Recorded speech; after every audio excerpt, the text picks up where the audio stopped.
Coming to you straight from the Rio Grande and beyond. Broadcasting to the four corners of the globe. So grab your seat, your coffee, or your sundowner. Okay, everybody, here we go. On point, as always. This is Gloves Off. Gloves Off.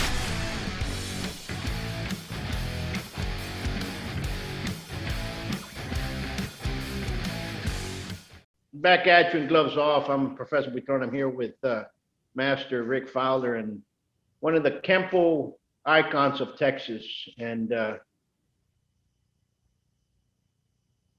yes, sir. Hello, how you doing, everybody? How we doing? You doing good?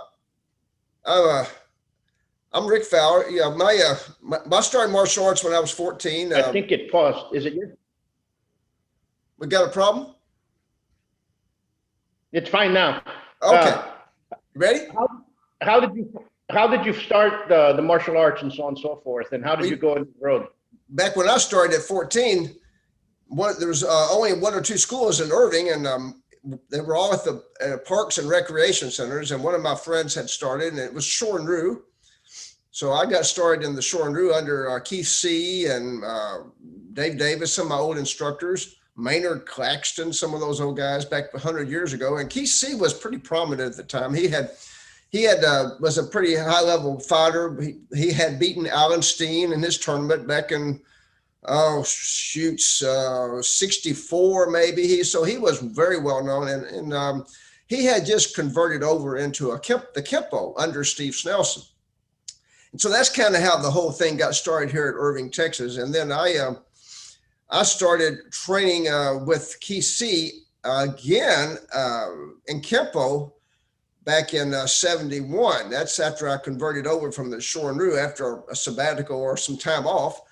And then Keith was teaching in a school, a commercial school that was an Ed Parker franchise under Steve Snelson. And so I started training, and then I started teaching at that school for a few years, and they had a lot of internal problems, went bankrupt. The whole corporation went to heck.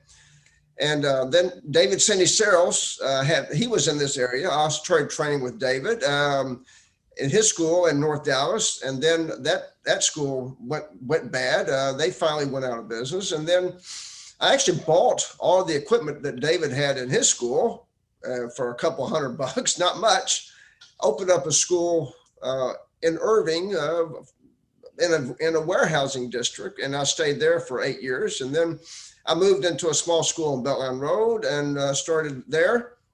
And then I kind of turned into a professional martial artist. Did my videos, became somewhat known in the martial arts world.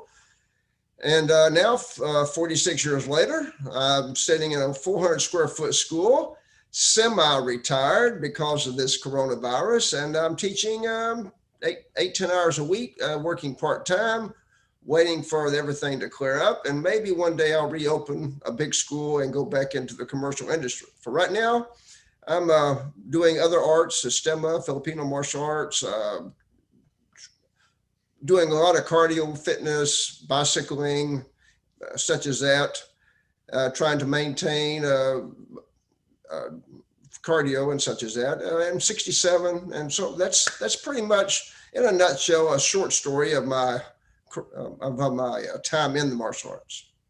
You know, I've known you, since I was 16, because that's when I had just graduated high school, and my dad took me to Irving, and we started with your school for a while. Then college, and then I transferred over, and of course, Keith was the one that kind of guided me under his wing for a long time. And yeah, of course, so you know Keith also. Yeah, very much so. And so he was a very predominant individual. He knew a lot. Let me put it to this way: he knew a lot. All of you all did, especially in the Kenpo. But he was a different individual, as we all know. Very of course, well. Yeah. Big guy, fast. His knowledge was in his body, not in his head. He explained as much as he could do. But right. his spontaneous movement, his ability to hit was very intuitive. It came from a fighter, not from somebody that's memorized. He's a fighter. And he always was, and that's how he trained. He didn't train to be a technician so much as or a forms person, and so that was where he was kind of known as his ability to get the job done, not so much in his ability to explain how come 5 swords is supposed to be done with 3 swords or 7 swords or whatever. He couldn't give you the history of the technique, but he could show you how it worked. And so for that, you have to, if you train with him, the spontaneity that he was able to have, and being a big guy. And being a big guy, he was fast, and yes, and that, he was. I can understand the power that he had, the power where it was generating from, but the speed, where did the speed come from? So that's something that I was always trying to. Because strive. he was not inhibited, he was relaxed, he was spontaneous. He didn't have to try to hit hard; he just hit hard. Yeah. He was a good, very individual. Of course, he died maybe 10 or 15 years ago. Sure, And I'm not even sure exactly what year that was now, but he did die. There's a lot of people that trained under him, and he's well remembered. He's very well remembered, very well liked. He was one of the how can I say, one of the Hawaiians that left a mark. Mm-hmm. Very well known, and especially in the Texas area. It's not so much maybe nationally, but in Texas, he was a well-known individual. Yes. Here goes another question. As you travel with the martial arts, of course, you've done the Kali and the Jeet Kune Do, and now the Sistema. What changed more, searching for knowledge or to cross train out? What was the reason? Well, the Sistema is kind of a culmination of all of those arts. If you're a good jiu-jitsu guy, if you're a good Filipino martial arts guy, if you've learned all your lessons well, and then if you transfer over to an art that's actually an internal art instead of an external art, and then you start applying those internal principles of relaxation and not having to be fixed on technique and let your body become spontaneous, and then of course the Sistema will be effective for you. But if you're still stuck in the embryonic basics where you have to have a technique, you're never going to be able to advance in the Sistema art. It's very much an internal art. So, and there's really not based on a lot of forms or techniques. However, you have a lot of situations that have to be developed, of course. But the more you bring to the table, the easier it is to become not a master maybe, but a good practitioner of the art. And then when you look at it online, it looks a little bit fictitious. It looks like people are taking falls, and maybe they are sometimes for fear of getting hit harder than you really want to be, because you never want to interfere with those hits. When someone's hitting it, you want to follow it. You want to join with the movements, and then of course there's where the power becomes, where you can be creative in movement instead of so much set on technique. And so I think there's the power of that art, and it's not a good art in my opinion for beginners. Maybe if you're Vlad and you can teach people right from day one, maybe. But for my part, my best students in the Sistema come from very aged students that are in their 50s even, that have already learned their lessons, and now they want something that they can relate to that's less based on tradition. Absolutely. Here's the other question. You've had school, professional martial artist for a very long time. Close to 50 years now. Yeah. Exactly right. So there's a lot of black belts or students that strive to become black belts. And then there's a lot of black belts that say, you know what, I'm going to take the jump and I'm going to go and I'm going to open up my own school. Uh-huh. And a lot of us started, we didn't have any business savvy whatsoever. We just opened it. That's why so many martial arts schools fail. What would you tell somebody that was opening up a school right now? Well,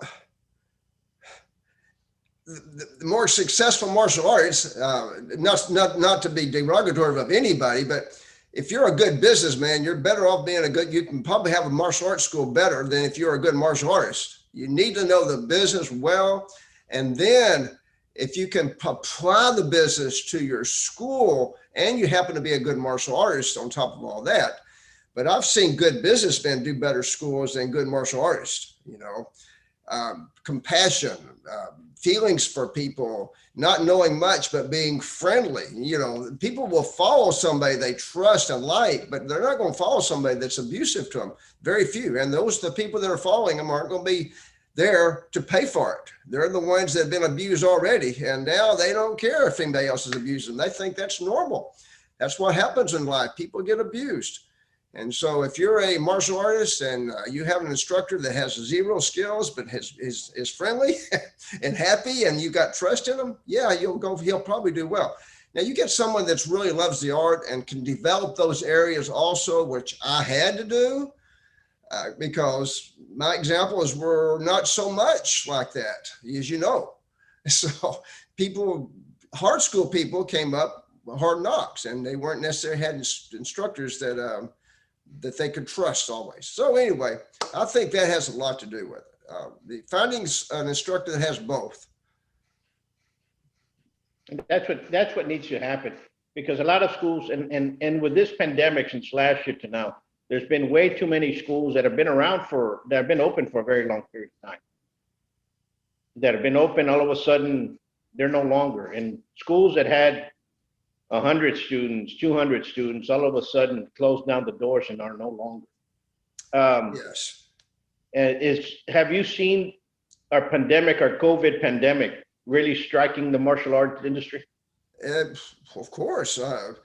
Anything that has to do with being around people you're shut down to people that they don't trust to go inside a building. I had approximately 100 plus students, and I got down to 10 for a little while, but I still had expenses, and PPP only covers a fraction of what your costs are. It helps a little, but it doesn't helps pay your salaries, but it doesn't have to pay your rent.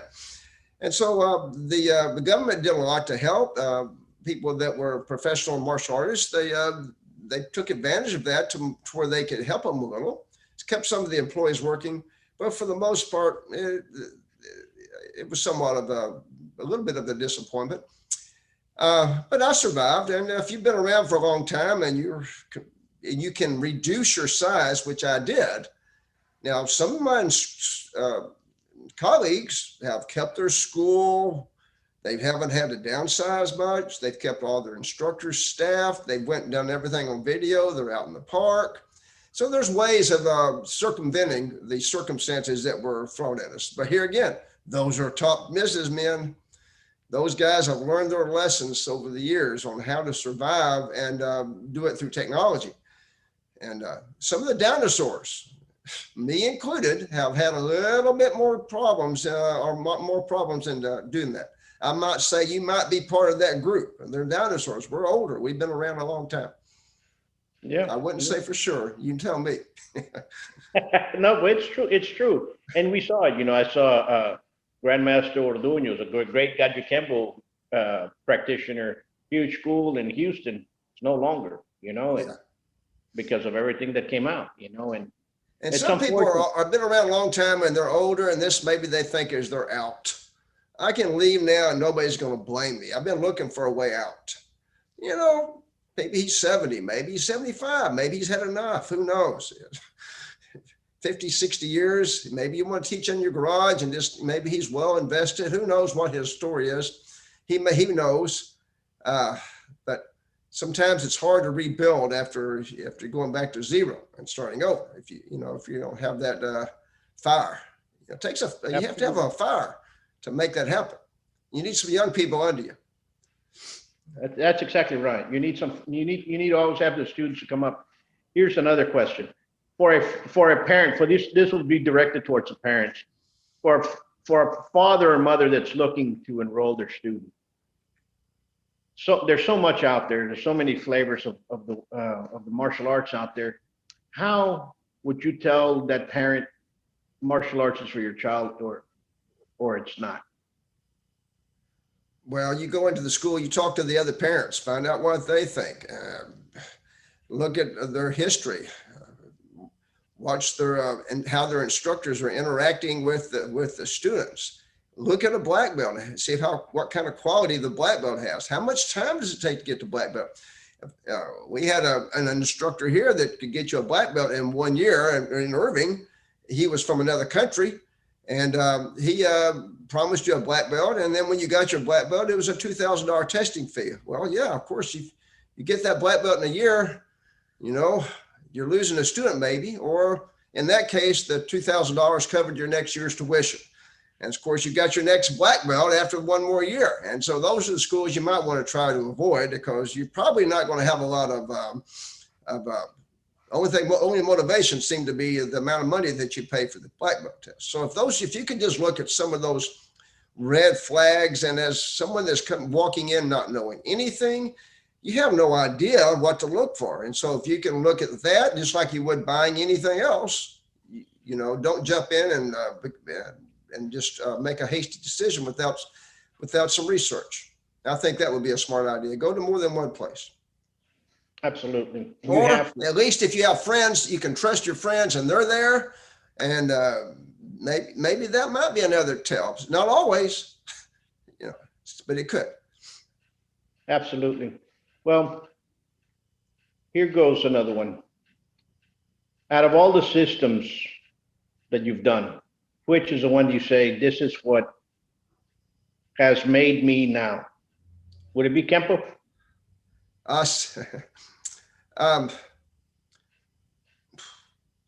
In-depth study of internal martial arts as you get older, I think is the secret to me. You know, you have to change from going to brute force to trying to forcing things to happen, to letting it happen relaxed. And some of this happens without thought. As you become more and more aged, you have less ability to do things that are because of injuries.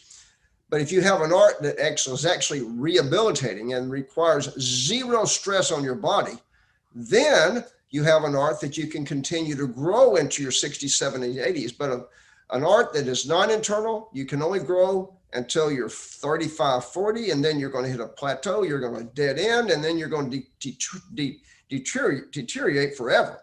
You're never going to advance. In my case, I think I'm advancing daily. I don't think I have any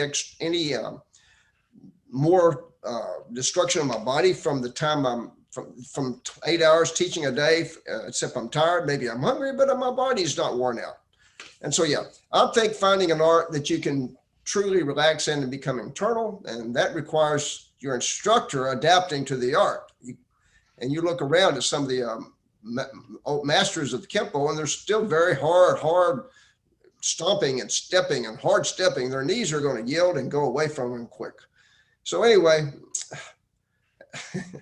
I like the Sistema, and I studied hard the Sistema. And not only did I study Sistema, I studied Peter Ralston and the principles that apply to an internal martial art, and I applied them to my art. Applied them, and that's how I've managed to maintain my passion and love for the art. So I don't think Sistema is a good art for beginners. I think it's a good art to mature you into your old age and allow you to stay with it. And but you can't get that from most of the coaches. You have to get that from study. It takes a lot of internal work. You have to do it yourself. A coach can't give you that. You have to want to change in order to have it happen. So, absolutely. It's like anything else. You can have an excellent instructor, and if the student really doesn't want to learn, doesn't want to train, doesn't want to give it that extra 10% or 100%, it's not going to go anywhere. Exactly. And a lot of people are, when they've been doing martial arts 30 years, they already think they know it all. So how in the heck are you going to change somebody that already knows it all? They have to be ready. They have to see where they can make improvement. And then they have to trust that they're making the right improvement. And now Al McCluskey is one of my coaches, and Al was a big influence in my decision. He told me to read Peter Ralston. He got me introduced to the system. He put me in the camps and with Vlad in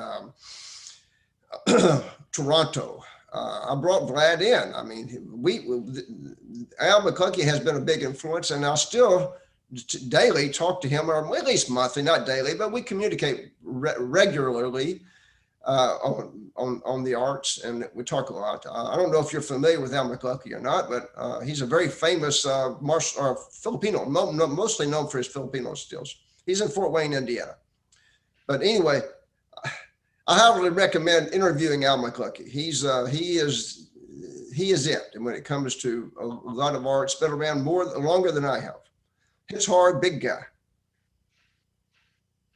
We'll do that. There's a good friend of mine that does Sistema, and he was in the Dallas area. Now he's in East Texas. Sonny Pusikas. I don't know if you know. Yes, I know Sonny, of course. Sonny's a good guy. And so I've seen the Sistema, and it's very good. And it's all the arts are good. Every art has its benefits. It just depends on the student that wants to go out there and look for it. Exactly. What are you looking for? Exactly. 20-year-old kid, they're looking to hit. They like to hit. They like the MMA, they like the jiu-jitsu.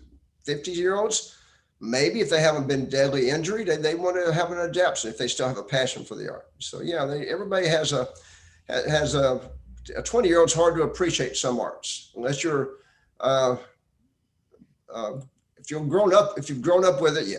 Start them off at 5, 6, 7, 8. Yeah, of course they're going to appreciate it. And then they're going to look for jiu-jitsu when they get older, maybe, because they've already mastered some of the other arts and they see the relaxation and how it's helped them. You're absolutely right. And like you said, you mentioned Keith. He'll hit you because he was relaxed. He had that speed and everything because he was spontaneous. He was relaxed. Yes. And it takes that ability. Every art can achieve that. But it has to be you that can achieve it. And also Keith was fearless. He had the tiger. He didn't have the fear. He was born with the tiger, and so you can't train somebody to be a kitty cat to be a lion. They're not going to be a lion. They're going to pretend to be a lion. But if you're a kitty cat, you're always going to be a kitty cat, and so Keith was born with a lion. He wasn't a kitty cat, and so there's some of the differences that are going to have to apply. Some people just can't be trained to be that way. Absolutely. You've now let's talk a little bit on Kenpo. On Kenpo, you train with all the greats. I've trained with a lot of them. Yes, Ed Parker, Huck Plantis. I've had influences from a lot of the greats. Yes, sir. And who for you was the one that influenced you the most? Definitely Huck Plantis is the one I take the bulk of my art from. His principles, his influences. Teaching the art by principles, understanding the opposites and reverses of the Kenpo art, understanding the ins and outs of it, understanding where the power is being generated, how it's being done. That's where I picked up a lot, but not on the internal aspect of it, but more of the external, the physical application of movement, why the forms were done the way they are, why you do things instead of others. Just the basic principles, and those were not available back in under the other coaches, and they were taught wrong on purpose back in the old day because of mistrust. Ed Parker thought people were going to leave, and so why give them secrets, and so that mistrust was taken down into, I think, the students. And then, or the instructors. And so Huck finally kind of broke that barrier. He finally started teaching the art the way he was taught. And so he started letting it out. And it happens and with me in private lessons, although we did a lot of group sessions, but you'll hear him say, I chained him to the video camera. We trained 12 hours a day when he was here. I have everything videotaped, and I watched it and studied it. 2 years, I trained hard like that. And then I changed as many of my bad habits as I had or as I could, and that at the time. And then I started Filipino martial arts. And then I started adapting the Filipino arts, the Kenpo, which had the entries, timing, more of a timing relationship art. You don't know everything. Your opponent knows something, and you know something. So it's not like I know everything, you know nothing, where it's where you're hitting someone from technique. It was more give and take, a timing relationship. It taught entries and movement and the weapons and the proper way of using weapons instead of techniques, Kenpo techniques, or something with weapons that they're adapted from an empty hand movement. It's actually the proper way of using weapons. And so with a 20-year background in the Filipino martial arts, or 30, and then when I actually moved into another art, that really helped me to see how, because moving and hitting are a big part of the system. And Kenpo, you hit without movement. And Filipino martial arts is all about moving front to back, side to side, circling both directions. Everything you do stationary, front to back, side to side. And so now everything we do in Kenpo is the same way, front to back, side to side, stationary, circling. You move without thought, inside or outside, from a left lead or a right lead. Each technique should be able to be done from all 4 directions. So you can adapt the arts. And so that way, Kenpo has everything. All you have to do is adapt footwork, being a little bit more relaxed. Boom, you got an art that's pretty much full, because Kenpo has all the ways of moving. Sometimes you have to go outside of the art to appreciate what's inside. Maybe whoever put it together doesn't even know what's inside. Maybe they weren't far enough to do that, or maybe they just held that. So who knows what, but there's so many teachers out there now teaching and explaining. There's no reason you have to go uninformed. You can be well-informed. Muy enterado de todo. Absolutely. Right now, there's way too much, and if not, you can cross-reference it, because everything's on YouTube, everything's on the internet. You can find it for sure. You can cross-reference it. This didn't happen. You can find examples of everything. Yep, absolutely. I want to thank you for continuing to push forward and continuing that light, because you've touched many people in Dallas, in the Irving area. You've instructed many, have gone through your doors. Continue doing what you're doing, because you're one of the forces in Texas still.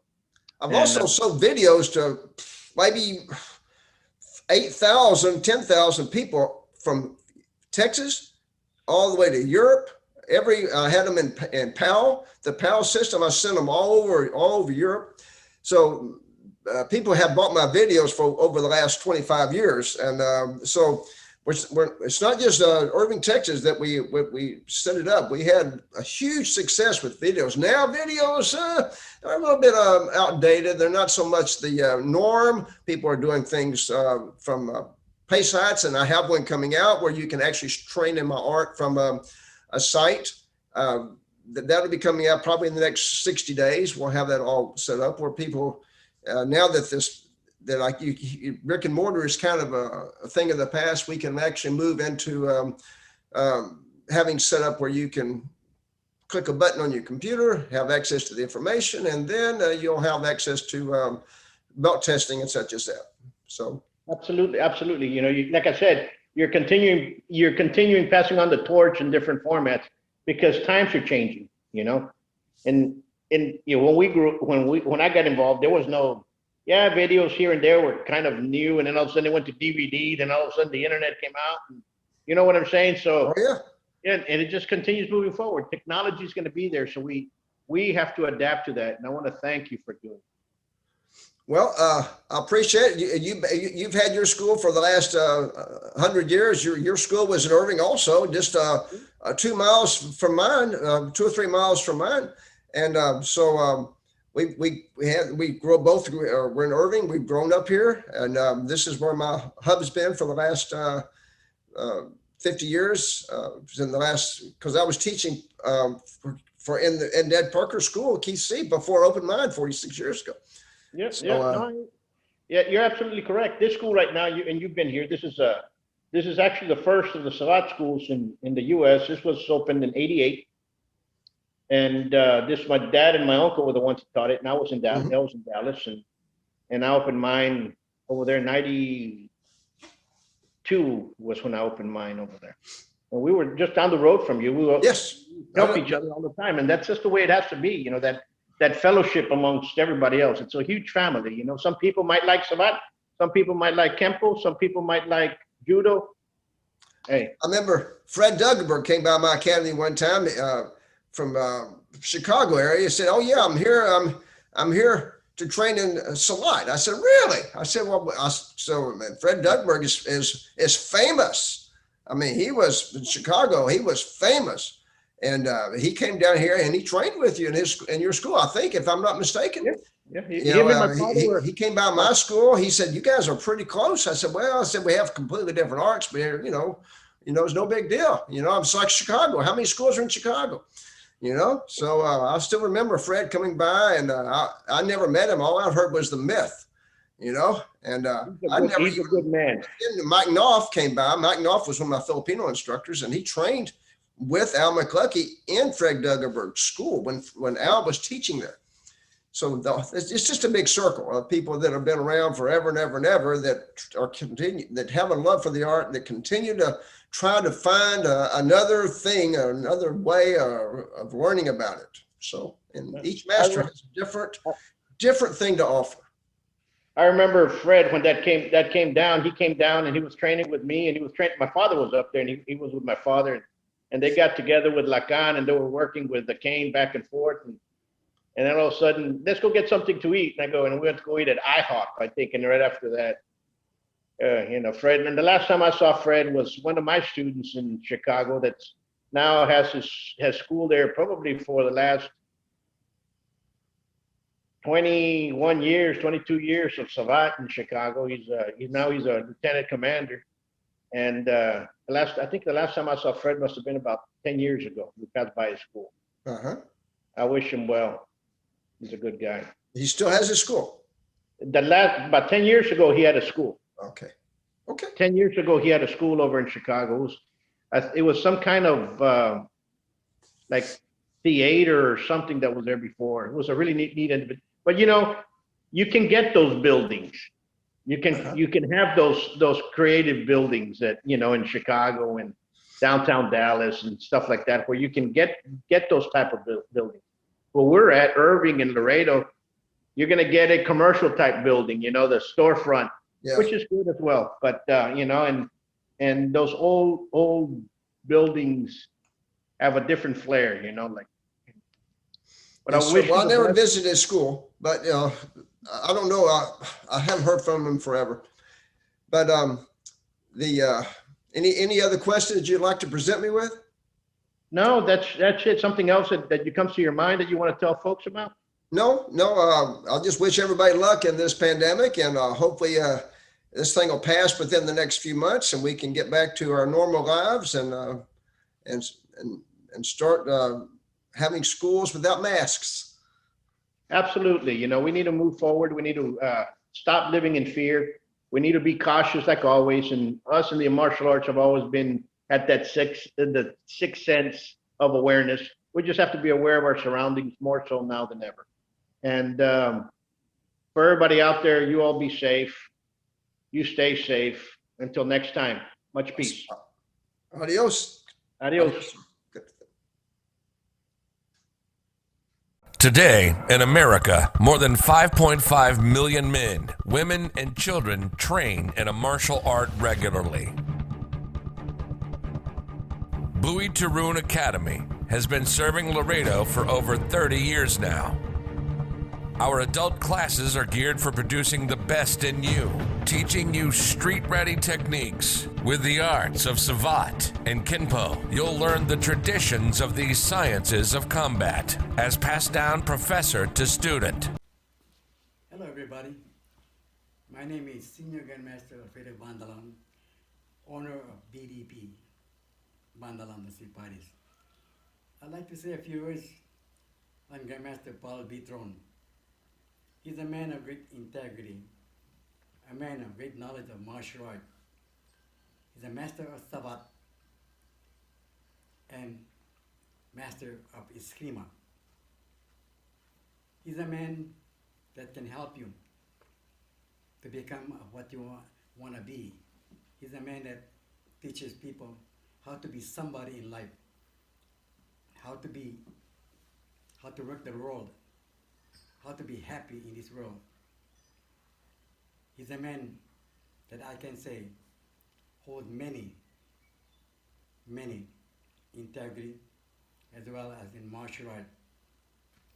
But I'd like to say this man has a radio station that's hunting all over the world. and he works with all kind of people, all walks of life. All I want to say, that Paul Buitron is a man that can help people to be somebody in life. I'd like to say aloha, thank you. I am Grandmaster Michael Duran of Original Heroes Criminal Federation here in Vallejo, California. Professor Paul Buitrón is an accomplished martial artist who has developed an understanding that as a caretaker in our martial arts, it is his responsibility to keep the art alive and in depth. He acknowledged that it is the students that give the art life.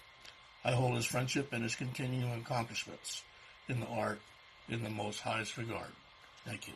Come train at the best kept secret of Laredo. Give us a call for your free evaluation at 956-401-4868 or check out our website at savat.biz. Follow us on YouTube and Facebook.